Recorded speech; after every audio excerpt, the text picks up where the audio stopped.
El pasado lunes 28 de abril de 2025, la península ibérica experimentó un apagón eléctrico sin precedentes que dejó a millones de personas sin suministro de energía durante horas. A las 12:33 de la mañana, una súbita caída del 60% de la energía disponible, equivalente a 15 gigavatios, colapsó la red eléctrica, afectando gravemente a servicios esenciales como el transporte, las telecomunicaciones y el abastecimiento de agua. La normalidad comenzó a restablecerse progresivamente a partir de la tarde, alcanzando el 99,95% de la demanda eléctrica recuperada para las 7 de la tarde del martes. La amenaza no era concreta, pero su potencia simbólica fue inmediata. Supermercados vacíos, estanterías sin velas, cocinas equipadas como refugios de guerra. No se trataba solo de quedarse sin luz, sino de que se apagara el mundo tal y como lo conocemos. Como en el cuento de Edgar Allan Poe que vamos a leer, la reacción fue teatral. Se organizaron estrategias de supervivencia y se buscó seguridad en lo material. Pero el apagón operaba como una muerte roja moderna, una presencia espectral que, aunque finalmente no llegó, reveló la máscara frágil del confort cotidiano. La electricidad, invisible pero esencial, es el pulso de nuestra existencia tecnológica. Su posible ausencia nos recuerda, como la figura enmascarada que irrumpe en la fiesta de los nobles como un ladrón en la noche, que lo esencial puede quebrarse en cualquier instante. Y entonces, como en el cuento, la música cesa. Hoy gana la literatura, porque vamos a leer La máscara de la muerte roja, de Edgar Allan Poe.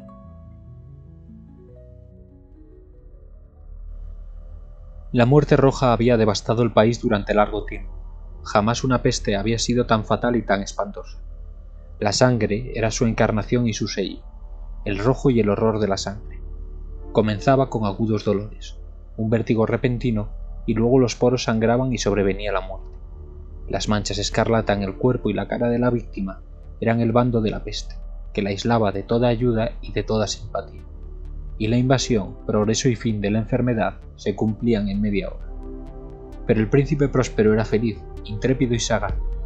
Cuando sus dominios quedaron semidespoblados, llamó a su lado a 1000 robustos y desaprensivos amigos de entre los caballeros y damas de su corte, y se retiró con ellos al seguro encierro de una de sus abadías fortificadas. Era esta de amplia y magnífica construcción, y había sido creada por el excéntrico aunque majestuoso gusto del príncipe. Una sólida y altísima muralla la circundaba. Las puertas de la muralla eran de hierro. Una vez dentro, los cortesanos trajeron fraguas y pesados martillos y soldaron los cerrojos. Habían resuelto no dejar ninguna vía de ingreso o de salida a los súbitos impulsos de la desesperación o del frenesí. La abadía estaba ampliamente aprovisionada. Con precauciones semejantes, los cortesanos podían desafiar el contagio. Que el mundo exterior se las arreglara por su cuenta. Entretanto, era una locura afligirse o meditar.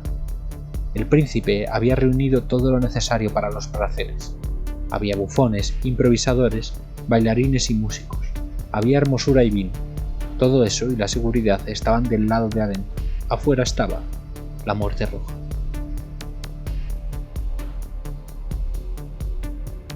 Al cumplirse el 5º o 6º mes de su reclusión, y cuando la peste hacía los más terribles estragos, el príncipe próspero ofreció a sus 1000 amigos un baile de máscaras de la más insólita magnificencia.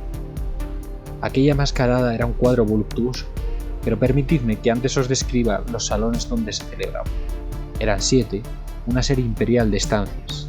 En la mayoría de los palacios, la sucesión de salones forma una larga galería en línea recta, pues las dobles puertas se abren hasta adosarse a las paredes, permitiendo que la vista alcance la totalidad de la galería.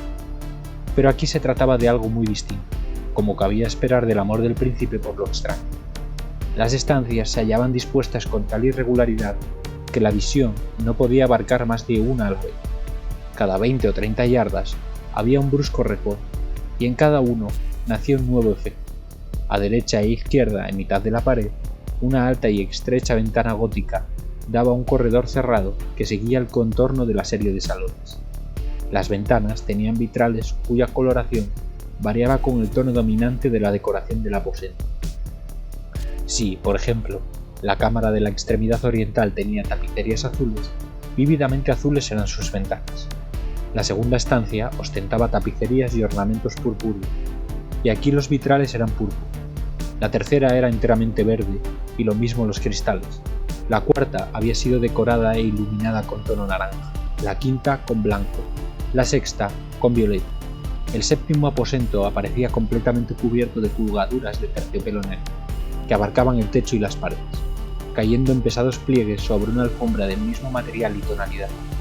Pero en esta cámara el color de las ventanas no correspondía a la decoración. Los cristales eran escarlata y tenían un profundo color de sangre.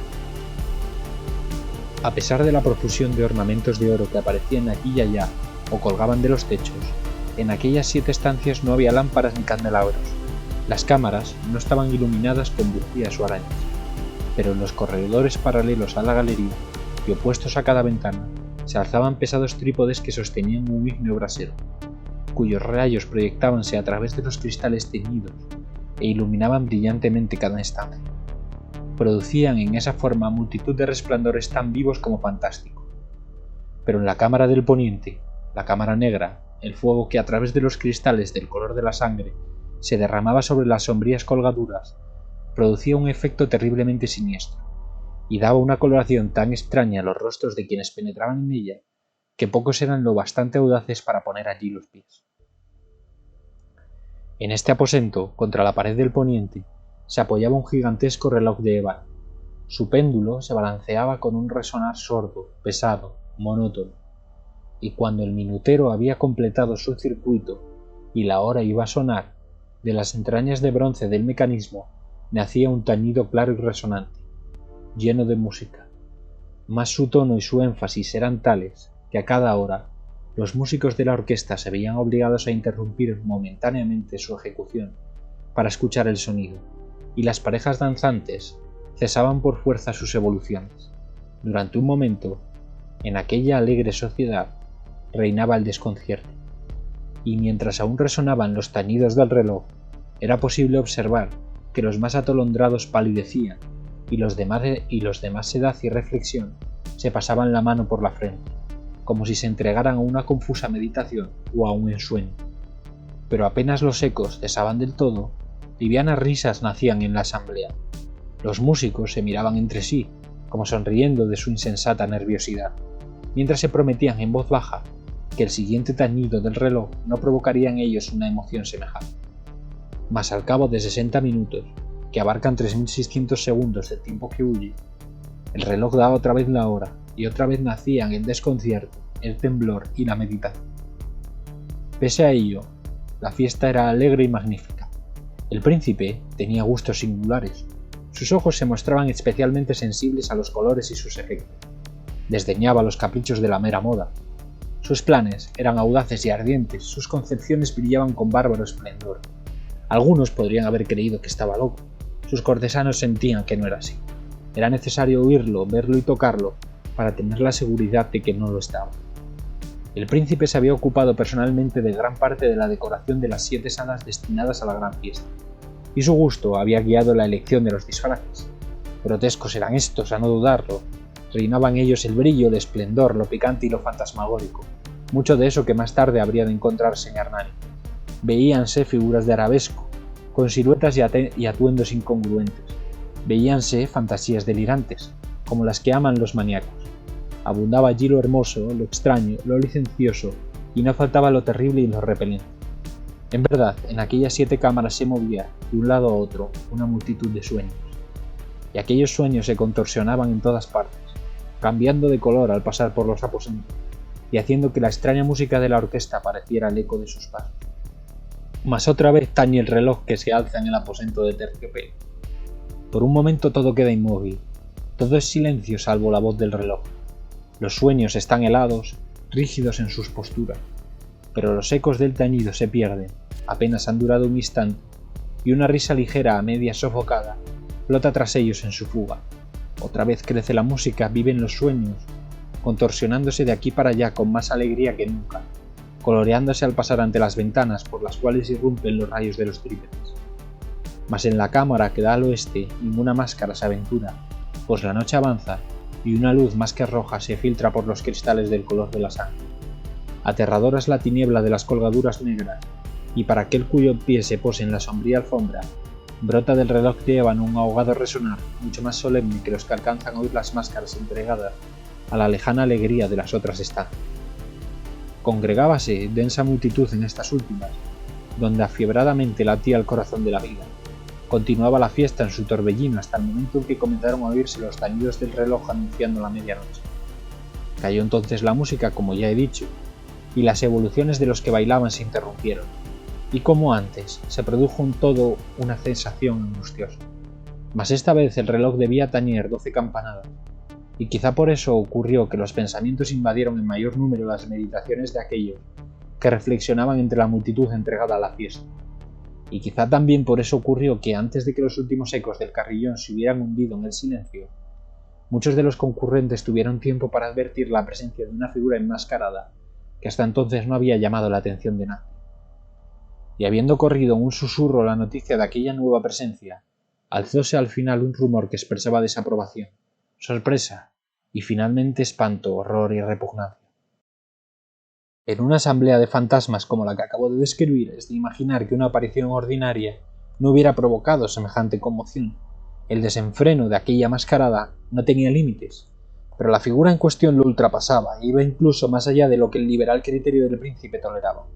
En el corazón de los más temerarios hay cuerdas que no pueden tocarse sin emoción.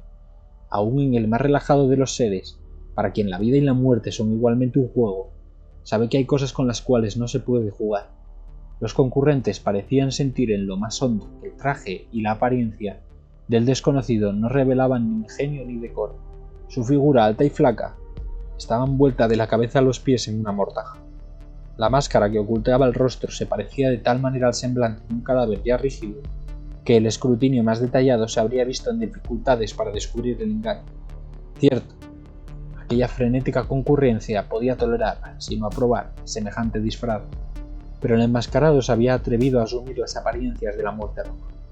Su mortaja estaba salpicada de sangre y su amplia frente, así como el rostro, aparecían manchados por el horror escarlata. Cuando los ojos del príncipe Próspero cayeron sobre la espectral imagen, que ahora en un movimiento lento y solemne como para dar relieve a su papel se paseaba entre los bailarines, convulsionóse en el primer momento con un estremecimiento de terror o de disgusto, pero al punto su frente enrojeció de rabia. ¿Quién se atreve?, preguntó con voz de ronca a los cortesanos que lo rodeaban. ¿Quién se atreve a insultarnos con esta burla blasfematoria? Apoderaos de él y desenmascaradlo para que sepamos a quién vamos a ahorcar al alba en las almenas. Al pronunciar estas palabras, el príncipe Próspero se hallaba en el aposento del este, el aposento azul. Sus acentos resonaron alta y claramente en las 7 estancias, pues el príncipe era hombre osado y robusto, y la música acababa de cesar a una señal de su mano. Con un grupo de pálidos cortesanos a su lado hallábase el príncipe en el aposento azul. Apenas hubo hablado, los presentes hicieron un movimiento en dirección al intruso, quien en ese instante se hallaba a su alcance y se acercaba al príncipe con paso sereno y deliberado. Mas la indecible aprensión que la insana apariencia del enmascarado había producido en los cortesanos impidió que nadie alzara la mano para detenerlo. Y así, sin impedimentos, pasó éste a una yarda del príncipe, y mientras la vasta concurrencia retrocedía en un solo impulso hasta pegarse a las paredes, siguió andando ininterrumpidamente, pero con el mismo solemne y mesurado paso que desde el principio lo había distinguido. Y de la cámara azul pasó a la púrpura, de la púrpura a la verde, de la verde a la anaranjada, desde esta a la blanca y de allí a la violeta, antes de que nadie se hubiera decidido a detenerlo. Mas entonces el príncipe Próspero, enloquecido por la rabia y la vergüenza de su momentánea cobardía, se lanzó a la carrera a través de los 6 aposentos, sin que nadie lo siguiera por el mortal terror que a todos paralizaba. Puñal en mano, acercóse impetuosamente hasta llegar a 3 o 4 pasos de la figura que seguía alejándose, cuando ésta, al alcanzar el extremo del aposento de terciopelo, se volvió de golpe y enfrentó a su perseguidor. Oyóse un agudo grito, mientras el puñal caía resplandeciente sobre la negra alfombra y el príncipe Próspero se desplomaba muerto. Reuniendo el terrible coraje de la desesperación, numerosas máscaras se lanzaron al aposento negro, pero al apoderarse del desconocido, cuya alta figura permanecía erecta e inmóvil a la sombra del reloj de ébano, retrocedieron con inexplicable horror al descubrir que el sudario y la máscara cadavérica, con tanta rudeza bien aferrado, no contenían ninguna forma tangible. Entonces reconocieron la presencia de la muerte roja.